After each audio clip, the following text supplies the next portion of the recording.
Voltage divider. Voltage divider refers to the distribution of voltage around a series circuit.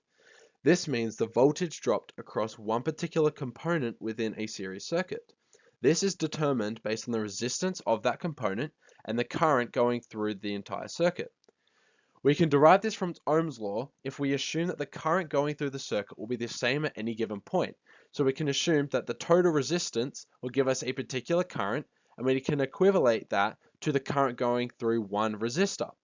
When we equivalent these, we can substitute V over R for the current and rearrange for the voltage of one component, as this formula will refer to a two resistor series circuit. This works for DC circuits using total resistance with R1 plus R2 for this one, or in AC we can do the same calculation, except when we do it we have to assume it is in a phasor.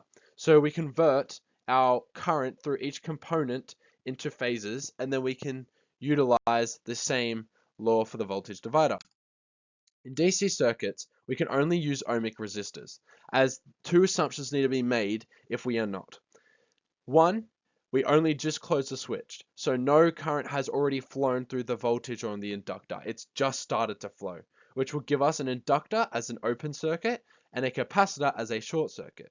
At steady state, or 5 time constants, we then do the reverse, where we assume that the inductor is a short circuit and that the capacitor is an open circuit. And then when you do that and make those correct substitutions, we can then calculate the voltage across these components. For AC circuits, we have to use phases, which includes impedance. The formula itself looks very similar because it does use essentially the same form. Z1 refers to the impedance, and for a resistor, that simply will just be R.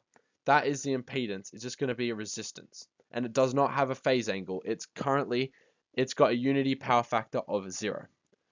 But if you have an inductor, that changes because your voltage is going to be lagging the current, and then for a capacitor, the current's going to be lagging the voltage, which is going to change the current throughout the circuit, which requires you to input in a different value, which we use the impedance for.